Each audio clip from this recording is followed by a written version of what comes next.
Hi, I'm Patty, and this is my son Cameron, and we want to share a story of our lives with you because all of you are our family, and you've been here to support us, and everyone here has been so loving to us, but I don't think they know maybe where things started. And because I trust this church and my family here, I think that it's time for them to know some of the things that we went through when Cameron was very, very young. When Cameron was about 6 weeks of age, he had been sick for about a couple of weeks, just crying. I wasn't sure what was going on with him. He seemed like he was just really uncomfortable, in pain. I'd taken him to the doctor quite a bit, and no one could figure out what was going on with him until one night I had come home from work, and Cameron was convulsing, and we rushed him to the hospital. My other son, Joey, was with me as well.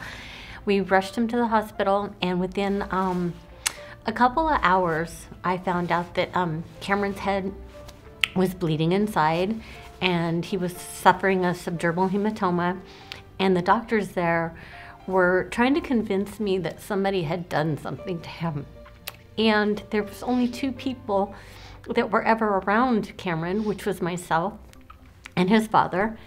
And after about 3 days of being in the hospital and having the doctors come up with more and more injuries and more things that went on with Cameron, I was finally realized that this was the truth and that something so tragic had happened to him for facing the fact that Cameron may have some permanent brain damage. And the doctors, I remember telling me at one point, for a couple of days they said they didn't know if he was going to have any permanent injury. And after a couple of days, they finally brought me up into this room where they told me that Cameron had lost the entire right side of his brain, that it was completely dead, that the left side was almost gone, half of it was gone, and by the morning they expected the rest of it to be totally gone. And they asked me what I wanted them to do. And I remember thinking at the time, you just saved my baby, and I know God will work out the details later, but you saved that baby. And so I told him, no matter what, you save him.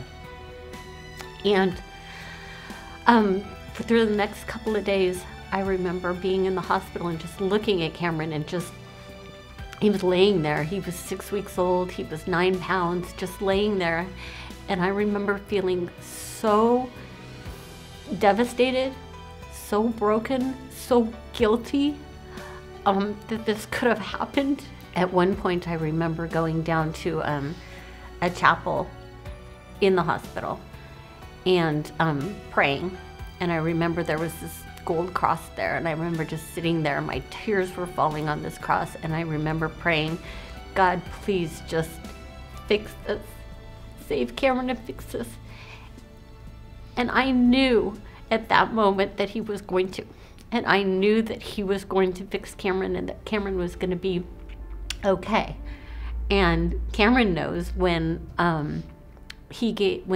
we first left the hospital, they said that Cameron was going to probably be blind, that he would probably not walk, that he probably wouldn't be able to show emotion because of the parts of the brain that were, the emotional part of the brain that was damaged so severely.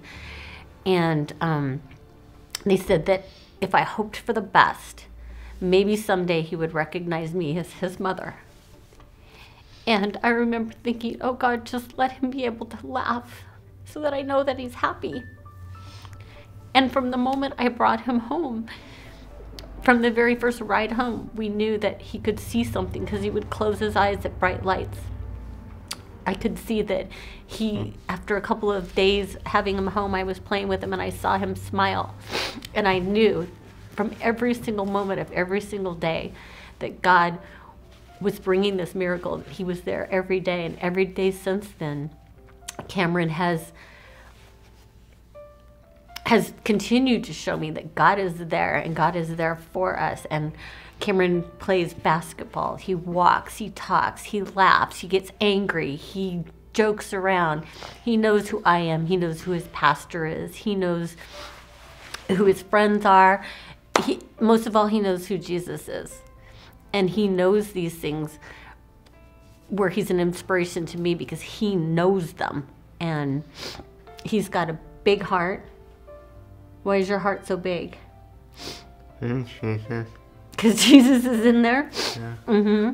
And it's sometimes, I had somebody the other day at church say that I was always smiling, and I inspired them. And I thought that was so sweet for them to say it. But I felt like I'm smiling because I'm blessed every day. Every day I get to see what God's doing. And sometimes I don't think that we always get to see that. We always recognize it. And every time I see Cameron do something different, or he made me coffee this morning, that's a miracle. That's something that no one ever expected him to do.